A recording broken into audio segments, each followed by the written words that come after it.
రిషికొండకు బోడుగుండి కొట్టించి జనం సొమ్ముతో జగన్మోహన్ రెడ్డి 3 మాయామహల్లను నిర్మించారని, ఒక గజం కోసమే కొన్ని కోట్ల రూపాయలు జగన్మోహన్ రెడ్డి వెచ్చించారని, 12 పడక గదులు, విలాసవంతమైనటువంటి సౌకర్యాలతో ఆ భవనాలను నిర్మించారు. అవన్నిటికీ జనం సొమ్ముని ఉపయోగించారు అంటూ జగన్మోహన్ రెడ్డి మీద ఇప్పుడు టీడీపీ నాయకులు ఆరోపణలు చేస్తున్నటువంటి నేపథ్యంలో ఈ అంశం మీద మనం విశ్లేషణ చేసుకునేటువంటి ప్రయత్నం చేద్దాం. ప్రస్తుతం మనతో పాటు ఉన్నారు తెలుగుదేశం పార్టీ అధికార ప్రతినిధి ఉప్పలపాటి శ్రీనివాస్ చౌదరి గారు. ఆయనతో మాట్లాడు. శ్రీనివాస్ చౌదరి గారు, నమస్తే అండి. నమస్కారం. చెప్పండి. రిషికొండకి బోడుగుండు కొట్టించి జనం సొమ్ముతో జగన్మోహన్ రెడ్డి మాయామహల్ ని నిర్మించారు అంటూ మీ వాళ్ళు ఆరోపణలు చేస్తూ ఉన్నారు. ఏంటి, వైకాపా వాళ్ళేమో ఆ మాయామహల్ గురించి ఒకలా చెప్తూ ఉన్నారు, కూటమి నాయకులేమో మరోలా చెప్తా ఉన్నారు. అసలు దాంట్లో ఏది నిజం, ఏది అబద్ధం? అది మాయామహలేనా? ఆ మాయామహల్ కోసం ఎంత ఖర్చు పెట్టించారు జగన్మోహన్ రెడ్డి అంటే ఏం చెప్తారు? మంచి సబ్జెక్ట్ అండి. మొదట మీకు టీవీ ప్రేక్షకులకి తెలుగుదేశం పార్టీ నమస్కారాలు. విశాఖపట్నంలో ఋషులు తపస్సు చేసి గొప్ప పేరు ప్రతిష్టలు కావాల్సిన ఋషికొండ పేరులోనే అదొక ఆధ్యాత్మిక కేంద్రంగా ఉన్నటువంటి హరితవనం. దాంట్లో రామారావు గారు అప్పుడు 1985 లో హరితవనం విప్లవం తీసుకురావాలని పెట్టి చిన్న గెస్ట్ కుటీరంలా కట్టించేవాళ్ళు. అంటే ఋషులు తపస్సు చేసిన కొండ ఋషికొండ. దాని క్రమేణా టూరిజం శాఖ వాళ్ళు హరిత బిల్డింగ్స్ కట్టారు. అది చాలా చిన్నవి కట్టారు, ఎవరన్నా పర్యావరణానికి దెబ్బతినకూడదు కాదు. కానీ ఇందులో అసలు రహస్యం వేరండి.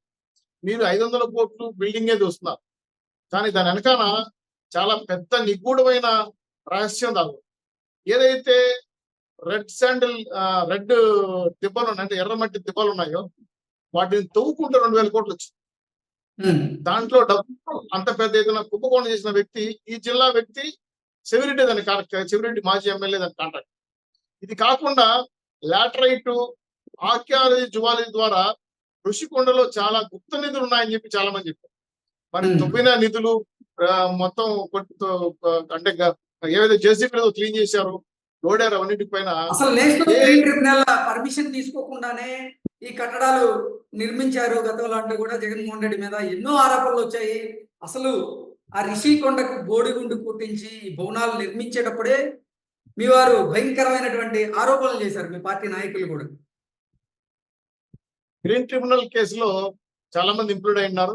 200 కోట్ల పై చెప్పుకు పెనాల్టీ వేసినా కూడా మనల్ని ఎవరు ఆపేదని చెప్పి జగన్మోహన్ రెడ్డి ముందుకెళ్లారు. దాన్ని కనబడకుండా గ్రీన్ మ్యాట్ కట్టించిన సంగతి కూడా చూశారు. ఇప్పుడు ఇటాలియన్ మార్బల్స్ తెప్పించారు.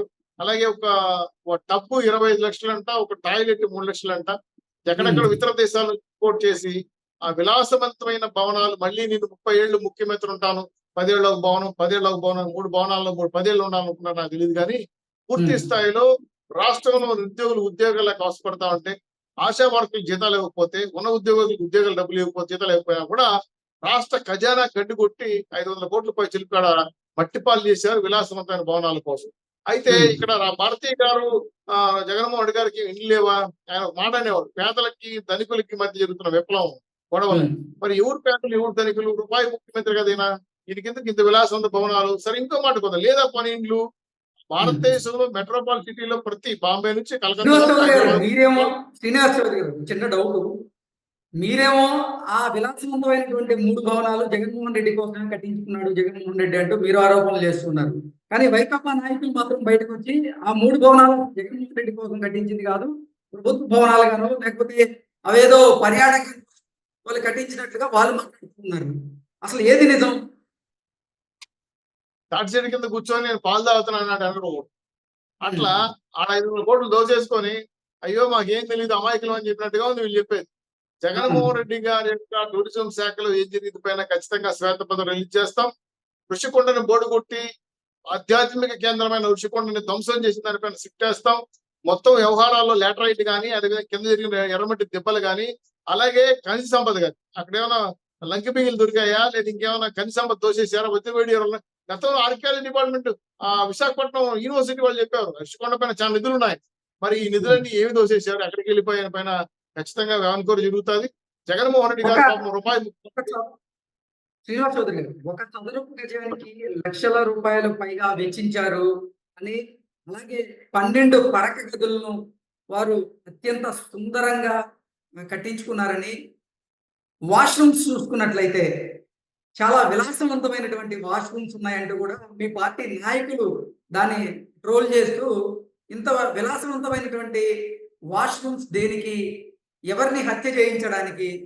వివేకానంద రెడ్డి గారి హత్యను గుర్తు చేస్తూ కూడా కొన్ని మీమ్స్ క్రియేట్ చేస్తూ ఉన్నారు మీ పార్టీ నాయకులు గాని, మీ పార్టీ కార్యకర్తలు గాని. దీన్నెలా చూడాలి?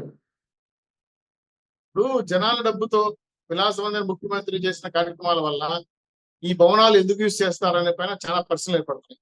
నిన్న గంటా శ్రీనివాస్ గారు మా ఎమ్మెల్యే గారిని పరిశీలించిన తర్వాత ఆ టబ్బులు, ఆ కుళాయిలు, ఆ విలాసవంతమైన వాష్ బేషన్స్ కానీ, అదే వాళ్ళ బాత్రూమ్స్ చూస్తే పేదవాడికి సెంటు భూమి మాత్రం ఇస్తాడంట. 3 సెంట్లతో బాత్రూమ్ ఉంది. ఈయన కట్టుకోవడానికి 3 సెంట్ల బాత్రూమ్ కావాలి. పేదవాడు మాత్రం సెంట్ ల్యాండే కావాలి. సరే ఈయన ధనిక ముఖ్యమంత్రి, పేదల ముఖ్యమంత్రి, పేదలకి దానికి ఎంతో జరిగిన దానిపైన తీర్పు జనాలు ఇచ్చేశారు. ఈయన ముఖ్యమంత్రికి ఏమాత్రం అల్లుడు గారు, ఈయన గతంలో ఏదైనా రాజులు కట్టిస్తే పలానా కోట కట్టించారు, పలానా చేశారు పేర్లుండేవి. ఈయన వచ్చిన ఊరి నుంచి కూడా చెట్లు కొట్టేయడం, బిల్డింగ్లు కొట్టేయడం, రోడ్లు కొట్టేయడం, ఈయనకి ఎవరండి జగన్మోహన్ రెడ్డి గారి పరిస్థితి వస్తా ఉంది. కాబట్టి జగన్మోహన్ రెడ్డి గారి యొక్క ధన దాహానికి, విలాసవంతానికి, రాష్ట్ర ఖజానాకి బొక్కలు పెట్టాడు.